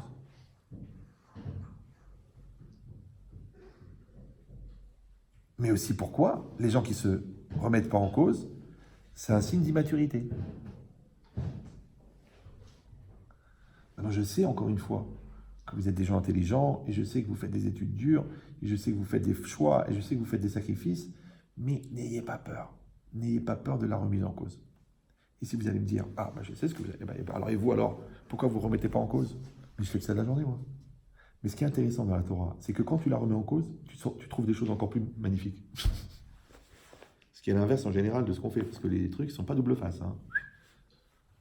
Ah bah oui, parce que quand ils ont remis en cause la médecine traditionnelle, ils ont trouvé la génétique. Après, quand ils remettent en cause la génétique, ils trouvent autre chose. C'est ça le problème de la remise en cause dans les systèmes. Mais dans la Torah, à forba ve à forba des coups là-bas. Vas-y, accroche-toi. Vas-y, n'aie pas peur. Moi, je vous dis la vérité. Hein. Ça fait 29 ans que j'enseigne. J'ai fait je ne sais pas combien de milliers de conférences. J'ai jamais entendu une bonne question. Et je peux vous dire que j'ai enseigné à des gens qui font de la recherche expérimentale en comportement, que celui-là, il était prix Nobel d'Erbaba, celui-là, 21 ans de médecine. Pourquoi il n'y a pas des bonnes questions? Alors, je vais vous expliquer pourquoi. Parce que pour poser une bonne question, il faut être dedans. Parce que toutes les questions que tu vas poser en dehors, c'est pour te débarrasser de la pression qui est créée par le dedans. Mais quand tu es dedans, tu peux poser toutes les questions que tu veux. Par contre, les commentaires, des commentaires qui sont très très religieux, beaucoup plus que moi, ils posent des questions incroyables. Donc tu as le droit de poser des questions. Ouais, mais réfléchis que ta question, elle est faite pour faire avancer les choses. Donc elle est faite pour comprendre. Ou elle est faite pour jouer le ballon et non pas jouer le match. Et si c'est un peu trop abstrait pour vous, c'est très simple. À chaque fois que tu as un comportement, comment tu sais si tu es objectif ou subjectif? C'est deux mots en français. Écoute bien. Écoute. Raison, prétexte. Est-ce que c'est une raison ou est-ce que c'est un prétexte? Maintenant, je dis tout la vérité, le prétexte n'est pas prétextable. Mais la raison est raisonnable. Donc si c'est raisonnable, c'est une raison. Si c'est pas raisonnable, c'est un prétexte. Maintenant, si ça te suffit de fonctionner avec des prétextes, c'est pas grave. Mais sache que tu es touché quand même par un syndrome très grave qui s'appelle en PNL le FTG. FTG, c'est foutage de gueule. Maintenant, si déjà toi-même tu te fous de ta gueule, donc ne t'étonne pas que l'autre se fout de ta gueule, que la vie se fout de ta gueule, que la société se fout de ta gueule, puisque toi-même tu acceptes de te foutre de ta gueule. Alors que si tu fais l'inverse, tu dis non, je me fous pas de ma gueule. Je pose des questions, je trouve des réponses. Je pose des questions, je trouve des réponses, je pose des problèmes, je trouve des solutions. Mais la solution, en français, ça vient de solutionner. Solutionner, ça veut dire résoudre, et solutionner, ça veut dire mélanger. Mélanger, ça veut dire s'impliquer. S'impliquer, ça veut dire assumer. C'est-à-dire que si tu ne te solutionnes pas avec le problème, ne t'étonne pas que tu ne trouves pas la solution. Parce que la solution, C'est pas une idée qui t'est rentrée dans la tête qui te permet de résoudre le problème. La solution, c'est le niveau de maturité que tu as atteint en assumant le problème. Donc quand tu te solutionnes avec le problème, tu deviens plus mature. Et quand tu deviens plus mature, il n'y a plus de problème, puisque ton problème venait d'un manque de maturité. Et on a dit que la maturité, c'est un manque d'adaptation. Et le manque d'adaptation, c'est le manque d'intelligence. Donc un homme est condamné à être intelligent pour être adapté et donc pour vivre sa vie. Comment on appelle ça en hébreu? Le Emet. C'est ça, Emet. Parce que Emet, c'est Aleph, même Tav. Le Aleph, c'est la première lettre de l'alphabet. Le Tav, c'est la dernière. Une, elle vaut 1, une, elle vaut 400. Et au milieu, il y a le même. C'est quoi le même? C'est la lettre du milieu. La lettre du milieu, c'est l'équilibre. Maintenant, tu dois passer du Aleph au Tav. Oui. Donc, de ton potentiel à ta réalité maximum en passant par l'équilibre. Alors, si tu détruis, si tu ne réalises pas ton potentiel, tu enlèves le Tav. Qu'est-ce qui reste? M, Aleph même. Tu restes encore dans le ventre de ta mère. J'arrive. Ça s'appelle la sécurité fœtale.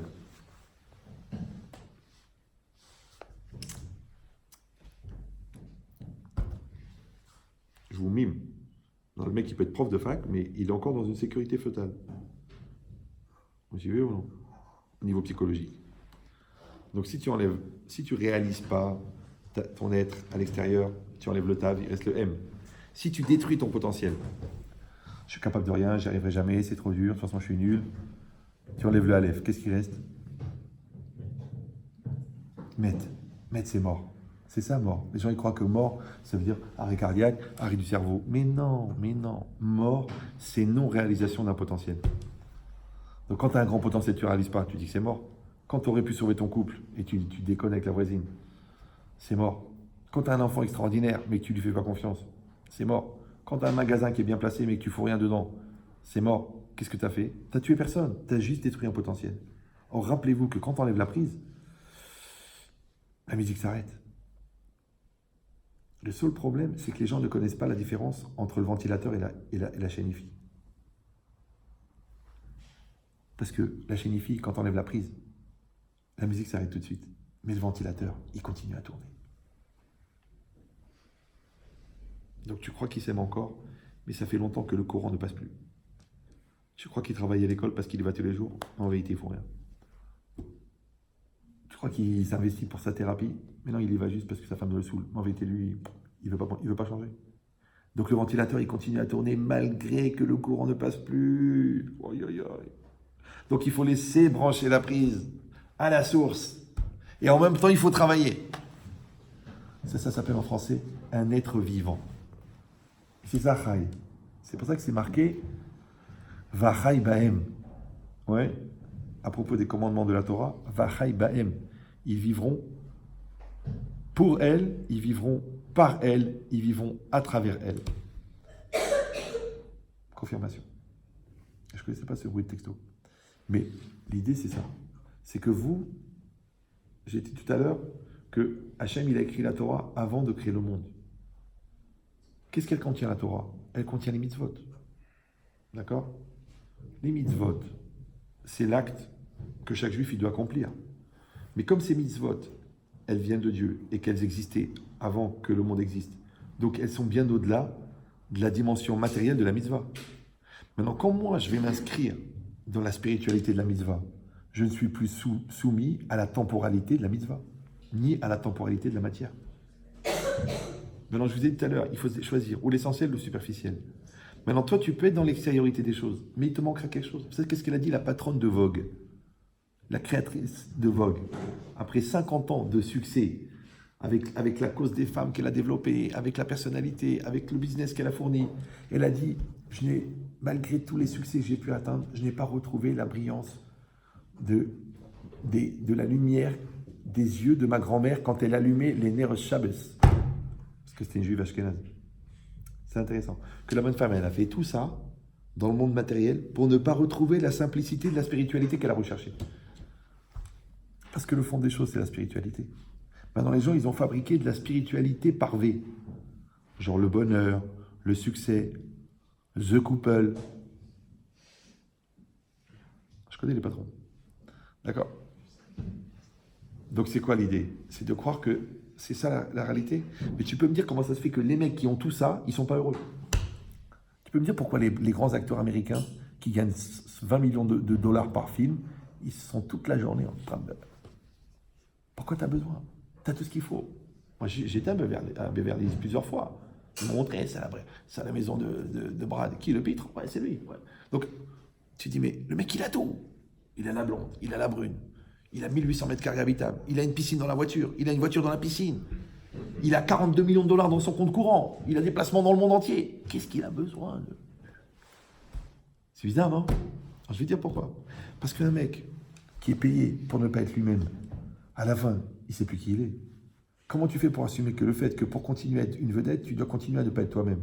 Alors que le but de ta vie, c'est quoi? C'était d'être toi-même. Maintenant, le pire, c'est que le mec qui regarde l'acteur, puisque l'acteur n'est pas lui-même, le pur ce qui peut lui arriver, puisqu'il c'est de s'identifier à quelqu'un qui n'est pas lui-même. Donc du coup, le gars lui-même devient l'acteur. Maintenant, quand tu joues un rôle dans ta vie, tu ne l'assumes pas. Et comme tu ne l'assumes pas, elle est difficile. Donc tu t'es fabriqué la cause de ton angoisse tout seul. C'est pour ça que les héros dans la Torah, ce sont toujours des gens qui existent. Le Rambam, il explique là-bas, ouais, que le tzaddik, le prophète, il doit être juste, il doit être pur, il doit être intelligent, il doit être beau, il doit être riche, il doit être fort, toutes les qualités. Mais il existe. Monsieur ou non? Il existe. C'est pas un mec qui gagne 100 millions parce qu'il pousse un ballon. C'est pas un mec qui joue des films, c'est un mec qui existe. Ouais. Donc quand tu t'assimiles à quelqu'un qui existe, tu existes. Maintenant, quand toi tu existes, tu peux exister, tu peux faire exister. Maintenant, si tu veux que tes enfants existent, il faut d'abord que tu existes. Parce que le meilleur encouragement à l'existence, c'est d'exister. Maintenant, moi ici, je ne suis pas venu pour vous raconter des histoires ou pour vous faire rigoler. Moi, je suis venu pour vous faire gagner 10 ans. C'est ça que je fais, moi. Moi, mon travail, c'est ça. C'est de faire gagner 10 ans par conférence. Je sais que c'est un peu optimiste, mais je l'ai fait déjà. Je l'ai fait, d'accord? Donc, je vais vous laisser tranquille. Maintenant, puisque le cours est fini, j'ai 2 choses à vous dire. Premièrement, j'ai amené ça. C'est des cours à moi. C'est gratuit. Parce que je sais que des fois, payant, c'est plus dur. Donc c'est gratuit, il y en a là-bas. À part ça, j'ai amené 2 livres que j'ai écrits qui peuvent vous aider, qui sont utilisés par des grands coachs aujourd'hui en France pour aider les personnes à se développer personnellement. Donc ils sont là à votre disposition. À part ça, pour ceux que ça intéresse, juste derrière, il y a mon adresse email. D'accord? Ceux qui veulent, moi j'ai élaboré un programme. Ce sont des cours avec des documents. Ces documents, en vérité, c'est comme un accélérateur de maturité. D'accord? Donc je le donne à des gens très religieux, des gens pas du tout religieux, même à des non-juifs. D'accord?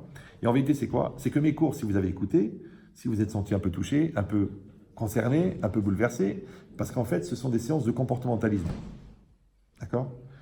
Et qu'en fait, vous avez suivi un parcours avec moi. Vous êtes rentré avec une tête, vous sortez avec une autre. Maintenant, ce parcours-là, il est bien, il est sympathique, mais c'est comme si vous avez vu un train passer. Mais il ne peut pas vous imprégner. Pourquoi? Parce que vous n'avez pas fait un travail dessus. C'est moi qui ai travaillé. Vous avez été spectateur. Maintenant, si vous voulez, hein, encore une fois, c'est gratuit. Je vous le donne. Vous m'envoyez un email. Vous me dites programme. Je vous donne le programme. Vous le faites en dehors de vos études. Vous pouvez vous signer sur la tête de votre mère de ne pas devenir religieux. Ça n'a rien à voir. Parce que c'est le préliminaire psychologique qu'il faut avoir justement pour avoir droit d'eux. Donc, et ce programme, il va parler du respect de soi, de la sérénité, de maîtriser ses peurs, d'être soi-même, reprendre un peu des éléments qu'on a développés ensemble, avec une méthode. Et la méthode, elle sert à quoi? Elle sert à fabriquer un espèce de portrait robot de votre intériorité, c'est-à-dire la personne que vous connaissez le moins, mais que vous côtoyez le plus. Maintenant, quand vous allez faire ce portrait robot de votre intériorité, ouais, comme si on voulait faire la cartographie du fond de la mer. On ne peut pas envoyer un mec à 4800 mètres à 2 et dire tu notes 4802, 48. Non, qu'est-ce qu'on fait? On met un bateau sonar. Le bateau, il envoie une onde. L'onde, elle touche le fond. Le parcours de l'onde, le dessin de l'onde, il donne le relief du fond. Et bien, le fond, c'est votre intériorité. La surface, c'est votre extériorité. Le bateau, c'est le cours. Maintenant, quand vous prenez le même cours, et qu'au lieu de l'écouter simplement comme ça, en fond de musique ou en roulant en voiture, vous l'utilisez comme un outil de travail, comme si moi je vous interviewais. C'est-à-dire vous allez prendre le cours sur la peur, par exemple, qui va beaucoup vous aider dans les examens, et vous le travaillez. Vous le travaillez, ça veut dire que vous n'écrivez pas ce qu'il y a dans le cours. Vous écrivez le ressenti du cours. Ah, ça me fait penser à ça, ça me fait penser à ça. Ce que vous oubliez au fur et à mesure que vous écoutez le cours. Parce que chaque réaction, elle est oubliée par la réaction d'après. Quand vous avez ce compte rendu, en fin de compte, de votre réaction sur le cours, vous analysez. D'accord? Comme si vous êtes une personne externe, comme si vous êtes un DRH, tu dis, tiens, voilà, j'ai interviewé un mec sur la peur, dis-moi, quel est son profil? Maintenant, vous allez le faire sur vous-même. D'accord? Ça veut dire que vous allez être assez étranger de vous-même pour apprendre à vous connaître vous-même. À ce moment-là, vous allez fixer les principes que vous allez retirer de ça. Vous allez voir les plus et les moins, les choses qui sont déjà acquises et les choses qui ne sont pas réglées. En fonction de ça, vous allez fixer des exercices, ce qu'on appelle en hébreu nous des kabbalotes, en moussard, et des exercices de conditionnement. Et comme vous êtes le fruit d'un certain conditionnement, vous allez vous conditionner pour régler les lacunes qui ont été faites par le conditionnement inverse que vous avez appliqué jusqu'à maintenant. Et vous allez évoluer. Au pire. Parce qu'il y a deux solutions avec mes cours. Soit vous devenez meilleur, soit vous devenez coach. Un des deux. Mais vous pouvez faire les deux. Ouais. Alors, je vous donne juste une anecdote, après je vous laisse tranquille, parce que je vois qu'il est tard. Mais comme je vais revenir dans 8 ans, donc vous avez le temps d'absorber. Il y avait une fois, une maman, elle m'appelle. Elle m'a dit, Rabbi Chetri, j'ai mon fils, ça fait 7 ans qu'il est dans sa chambre. Qu'est-ce que vous pouvez faire? Je dis, je peux appeler Sainte-Anne, je peux appeler un hôpital psychiatrique. Il m'a dit, non, mais il est d'accord de vous parler. Encore une fois, ce n'est pas de l'orgueil, je vous raconte une expérience. Alors, elle me le passe, je parle avec lui. Je lui dis, écoute, est-ce que tu veux un programme? Le fameux programme, je lui envoie. Maintenant, c'est un cas très grave. Donc, ça veut dire que vous êtes des surdoués à côté. Ouais. Je lui envoie le programme. Au bout d'un mois, il sort de sa chambre. Au bout de 2 mois, il sort de la maison. Je dis, tu vas dans une pharmacie, tu demandes une cravate. Il me dit, je vais passer pour un con. C'est pas grave, c'est pour casser les barrières. Maintenant, ce monsieur-là, il passe à la télé, il a écrit un livre sur apprendre à parler en public aux managers. C'est très intéressant. Comment le mec, il est passé de l'autisme dépressif, enfermé dans sa chambre 7 ans, à regarder le plafond comme ça, à être mis en avant dans un rôle public pour donner à l'autre la capacité de sortir son potentiel. Donc ça veut dire que le programme, il est bon. Je l'ai utilisé des milliers de fois. Il est gratuit. Je n'ai aucun intérêt. Aucun. Ça ne me change rien. Ce n'est pas pour faire des croix, pour dire j'ai un élève de plus. Ça ne me sert à rien. L'année dernière, on a fait 12 millions de minutes sur YouTube et Facebook. En heure cumulée, ça veut dire que ça fait 30 ans. Je ne cherche pas des élèves. J'essaye de vous aider. Comme si vous êtes mes enfants et je veux vous aider en tant que père. Et mes enfants, je leur ai fait exactement le même travail, sauf qu'eux, ils l'ont reçu étalé sur 15 ans ou 20 ans de vie. Mais vous, je vous le donne et vous travaillez avec. Si ça vous intéresse, encore une fois, c'est gratuit. Vous pouvez même faire un titre anonyme si vous avez honte de devenir meilleur. Et là, vous avez le email ravyiria@hotmail.com. Vous m'envoyez et je vous envoie le programme et vous travaillez. Ceux qui veulent, une fois par semaine, ils m'envoient un petit texto pour me dire, un petit email pour me dire j'en suis là et vous continuez. Maintenant, j'ai des gens qui le font très très sérieusement, des gens qui le font en rigolant, des gens qui le font des années après, des gens qui disent je suis retombé sur le truc et ils le font. Et au Hachem, c'est un accélérateur de maturité. Je vous dis encore une fois, au niveau d'apprendre à vous connaître, d'apprendre à vous respecter, d'avoir la confiance en vous, de maîtriser vos peurs, de trouver la vraie définition de la joie, ensuite de vous impliquer dans tous les choix avec maturité. Et c'est seulement ça le projet. Hazakobaru.